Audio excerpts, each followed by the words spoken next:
Rainbow Push. Push Tech 2023. I want to bring up really quickly one of the partners that we have worked with, and we got a chance to connect with this young man and his youth program called Streetcode. Come on, Brother Tunde, we want to just show you some love real quick. You all may have seen him outside with his Oculus guys. Show him some love real quick. Thank you.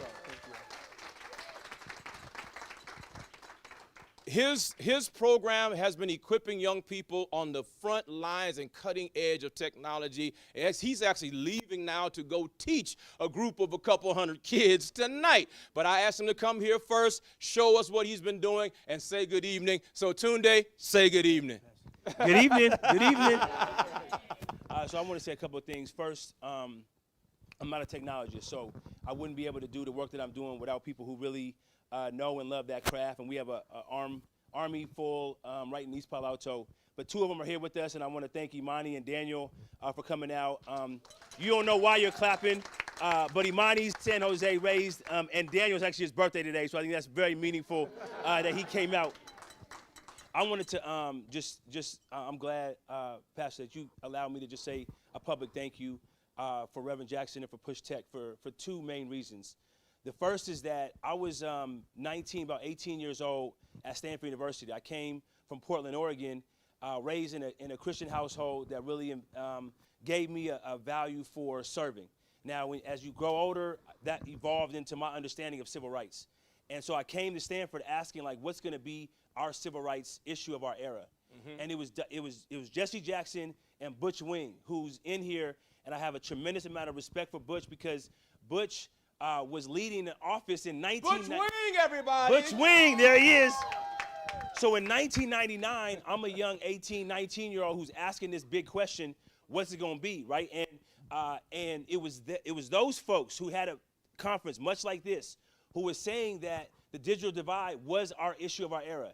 Jesse Jackson, and I still remember this, I repeat it often and give the credit where it's due, we're on our fourth civil rights struggle. For black people in America, fought and won freedom from slavery, fought and won freedom from legal segregation, fought and won the right to vote, and now it was a time to be economically included. And the pathway to that was technology. So here was a Chicago-based civil rights leader that was coming and setting up an office in Silicon Valley, and that was powerful. It stuck with me. It gave me an answer to the question I was seeking for and put me on what has now been a 20-plus year sort of journey to try and make some difference in that. So I appreciate Reverend Jackson for that.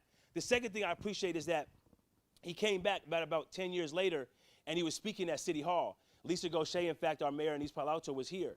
And I was from Portland, Oregon. I was raised there, and I married a woman who's from Dallas, Texas. And we're looking for a home. We have now 4 kids. Our oldest is 18 years old. And so we were looking back then for what would be a home. And Reverend Jackson said something else that really stuck. And he said this. He said that as the world was fighting for voting rights, it took a small city in Alabama to galvanize the world's attention on the power of civil rights. And that was Selma, Alabama. Absolutely. And we know what Selma did. It did capture the attention. And it was a small city. It wasn't Chicago. It wasn't Atlanta. This is Reverend Jackson saying it's way better than I could. But it captivated me. And what he said was this journey for the civil rights issue of technology was going to be galvanized by this small city called East Palo Alto. My. East Palo Alto was our generation, Selma, is what he said. And it was so powerful because he said it's a well-organized, powerful community of color positioned right in the heart of Silicon Valley to really showcase the inequity that is current, but also the possibility of what happens when a community like that does get the opportunity. That's right. We see what happens when Selma was given that kind of empowerment and what they did, the courage and the foresight and the vision, and that's the same thing that existed in East Palo Alto. And so it was from there that we started just a journey of doing and trying to empower that community. And so I'm very thankful to report that because of that inspiration that Reverend Jackson gave, because of the support that we've gotten from Push Tech and several others, some of you are in this room, that we were able to now not just be able to continue to give the in-person training and the deep training that we've been doing in East Palo Alto, We just got back doing the same virtual reality, the same generative AI, the same work that we just showcased and we showcased that across the entire country. We just got back from LA,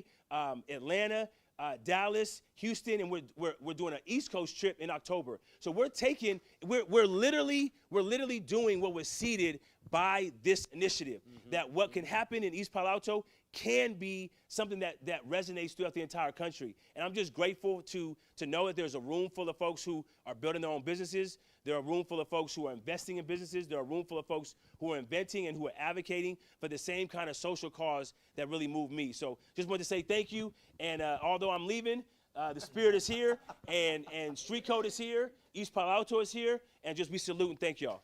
Come on, there you go.